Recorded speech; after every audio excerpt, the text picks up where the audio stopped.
Well, it's great to be back in Wichita Falls.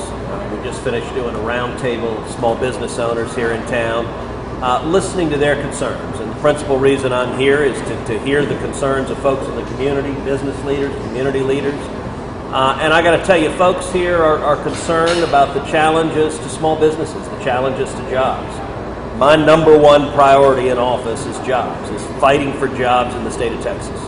And the reason for that is simple. That's the top priority of Texans in every part of our state. East Texas, West Texas, up to the Panhandle, down to the Valley. We want jobs, we want more jobs, we want higher wages. And the key to doing that is having low taxes, low regulations, having an environment where small businesses can grow and prosper and create more opportunity. And those challenges, every small business owner around the table is concerned about the trillions of dollars in new spending coming from Washington. They're concerned about the trillions of dollars in new taxes coming from Washington. They're concerned about the threat to the safety and security of our communities coming from an open and unsecure border.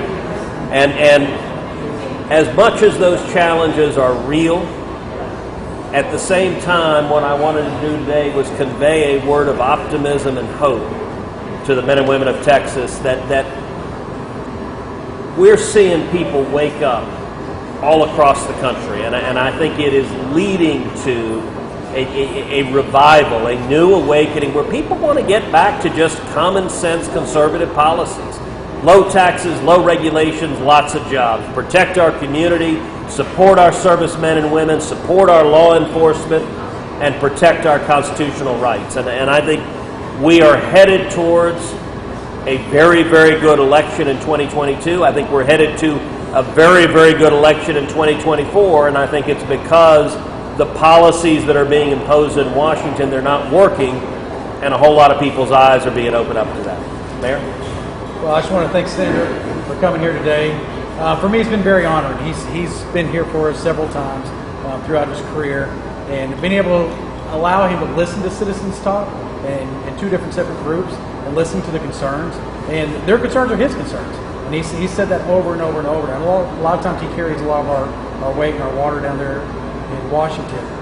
But for me, it's just an honor to have somebody of his caliber come here, listen to citizens in small groups, and take those concerns back to Washington and work on those concerns for them. So once again, thank you so much for coming here today. Appreciate it. You guys, any questions? Senator Cruz, Michael Grayson, News Channel 6. You were talking about jobs, and the first concern while the media was still in there was that in Wichita Falls, the problem is people aren't going to work. And so I'm curious to know just how many other local business owners raise the same concern. And if you could reiterate to our viewers what you think the best course of action is to solve that problem. Yeah, look, just about every small business owner around the table raised that question, which is that it is very, very hard to hire workers, to bring workers back.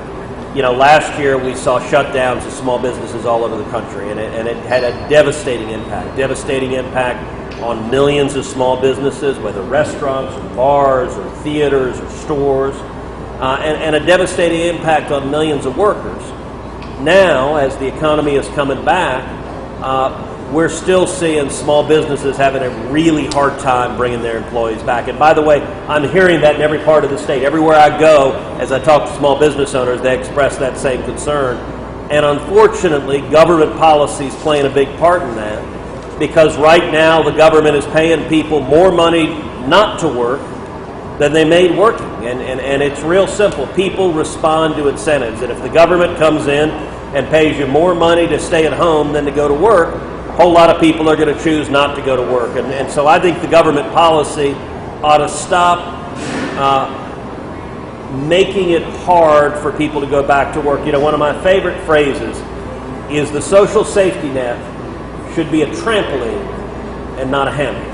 That the whole point of unemployment should be, listen, people fall on hard times, and you need help when you fall on hard times, but the objective should be to get you back to work, to get you back on your own feet, providing for your family, providing for your kids. I think that's what most Texans want, and it's certainly what the small business owners in Wichita Falls want.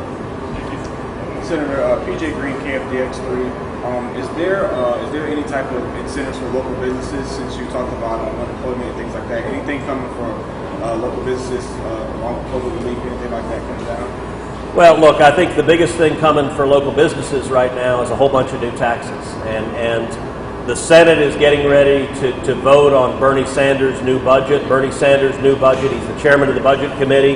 It's $3.5 trillion, and it includes trillions of dollars in new taxes.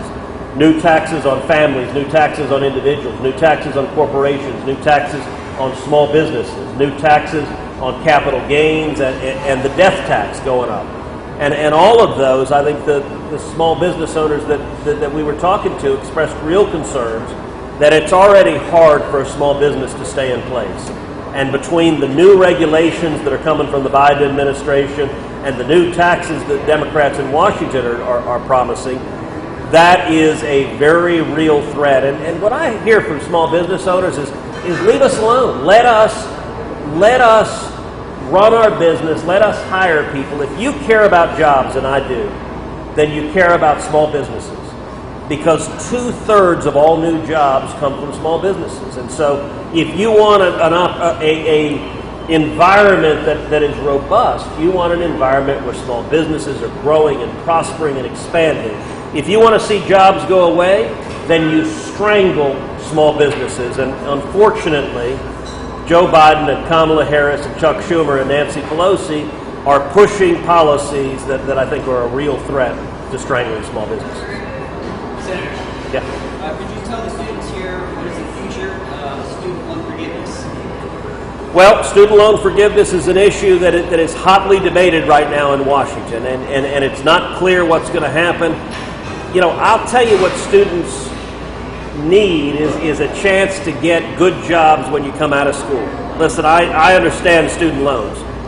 When I went to college, my parents had just gone bankrupt. They'd lost their business. We'd lost our home.